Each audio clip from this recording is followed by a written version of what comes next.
ಭಾಗದ ವಿಷಯಗಳನ್ನು ಚರ್ಚೆ ಮಾಡಿದ್ವಿ. ಭಾಳಷ್ಟು ಉತ್ಸುಕತೆಯಿಂದ ಇವತ್ತು ಭಾಳ ಹೆಮ್ಮೆಯಿಂದ ಬಂದಿದೆ. ಯಾಕಂದರೆ 375J ಇದನ್ನು ನಾವು ಖರ್ಗೆ ಸಾಹೇಬರು ಪ್ರಯತ್ನದಿಂದ, ಈ ಭಾಗದ ಎಲ್ಲ ಮುಖಂಡರ ಪ್ರಯತ್ನದಿಂದ ಆಗಿದೆ. ಸೊ ಕಲ್ಯಾಣ ಕರ್ನಾಟಕದ ಅಭಿವೃದ್ಧಿಯೇ ಒಂದು ಮುಖ್ಯ ಉದ್ದೇಶ, ಅದು ನಮ್ಮ ಧ್ಯೇಯ ಅಂತ ಹೇಳಿ ಇಡೀ ಸಂಪೂರ್ಣ ಕ್ಯಾಬಿನೆಟ್ಟು ಎಲ್ಲ ಸೆಕ್ರೆಟ್ರಿಯೇಟ್, ಕರ್ನಾಟಕ ರಾಜ್ಯ ಸೆಕ್ರೆಟ್ರಿಯೇಟ್ ಇವತ್ತು ಕಲಬುರಗಿಯಲ್ಲಿ ಬಂಧನ ಮೇಡಮ್, ಉನ್ನತ ಬಂಧನ ಬಗ್ಗೆ ಕಾಂಗ್ರೆಸ್ ಷಡ್ಯಂತ್ರ ಮಾಡ್ತಾ ಇದೆ. ಏನು ಮಾಡಬೇಕು? ಕಾಂಗ್ರೆಸ್ ಷಡ್ಯಂತ್ರ ಮಾಡಿದೆ, ಕಾಂಗ್ರೆಸ್ ಶಾಸಕರನ್ನು ಬಂಧಿಸಿಲ್ಲ, ಬಿಜೆಪಿಯವರು ಬಂಧಿಸಿದ್ದಾರೆ ಅಂತ ಹೇಳಿ. ನೋಡಿ, ಕಾಂಗ್ರೆಸ್ ಪಕ್ಷಕ್ಕೆ ಷಡ್ಯಂತ್ರ ಮಾಡುವಂಥ ಅನಿವಾರ್ಯತೆ ಏನೂ ಇಲ್ಲ. ಕಾಂಗ್ರೆಸ್ ಏನಾದರೂ ಷಡ್ಯಂತ್ರ BJP ಅವ್ರ ಥರ ಮಾಡಿದರೆ ಜೈಲ್ಗಳು ಸಾಕಾಗ್ತಾ ಇರಲಿಲ್ಲ. ಷಡ್ಯಂತ್ರ ನಾವು ಮಾಡಿದರೆ, ಷಡ್ಯಂತ್ರ ಮಾಡೋದು, ಸೇಡಿನ ರಾಜಕಾರಣ ಮಾಡೋದು ಇದು BJPಯವರ ಕರಗತ, ಅವರ ಧರ್ಮ ಅಧಿಕಾರ, ಅವರ ಜನ್ಮಸಿದ್ಧ ಅಧಿಕಾರ ಅಂತ BJPಯವ್ರದ್ದು. ಕಾಂಗ್ರೆಸ್ಗೆ ಇದನ್ನೆಲ್ಲ ಮಾಡುವಂಥ ಅವಶ್ಯಕತೆಯೂ ಇಲ್ಲ, ಅನಿವಾರ್ಯತೆಯೂ ಇಲ್ಲ.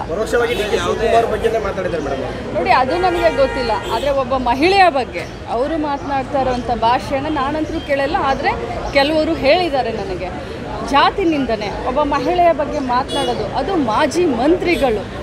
ಸಭ್ಯತೆ, ನಮ್ಮನ್ನು 1000 ಜನ, 1,00,000 ಜನ ನೋಡ್ತಾ ಇರ್ತಾರೆ. ರಾಜಕಾರಣಿಗಳು ಅಂತಂದರೆ ನಮ್ಮನ್ನ 100 ಜನ ಅನುಕರಣೆ ಮಾಡ್ತಾ ಇರ್ತಾರೆ.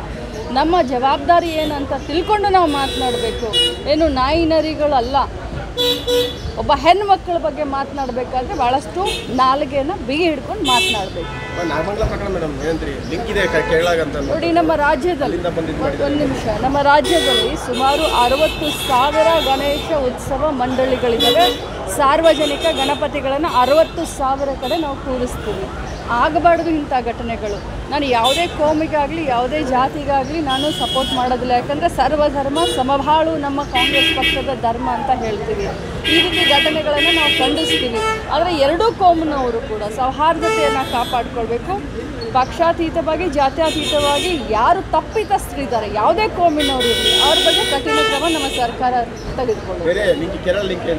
ಯಾವ ಲಿಂಕ್ನೂ ಇಲ್ಲ, ಯಾವ ಪ್ರೀ ಪ್ಲ್ಯಾನು ಇಲ್ಲ ರೀ. 60,000 ಗಣೇಶ ಉತ್ಸವ ನಡಿಬೇಕಾದ್ರೆ ನಾಗಮಂಗಲದಲ್ಲಿ ಆಗಿದೆ. ಒಂದು ನಿಮಿಷ ಹೇಳ್ತಾ ಇದ್ದೆ, ನಾಗಮಂಗಲದಲ್ಲಿ ಆಗಿದೆ ಅಂತಂದರೆ ಇದಕ್ಕೆ ದೊಡ್ಡ ಕಥೆಯನ್ನು ಅಥವಾ ಬಣ್ಣವನ್ನು ಕಟ್ಟೋಕ್ಕೆ ಹೋಗಬೇಡಿ. ಎರಡು ಗುಂಪಿನ ಮಧ್ಯದಲ್ಲಿ ಘರ್ಷಣೆ ಆಗಿದೆ. ನಮ್ಮ ಸರ್ಕಾರ, ನಮ್ಮ ಕಾನೂನು ಕ್ರಮ ತೆಗೆದುಕೊಳ್ಳುತ್ತೆ.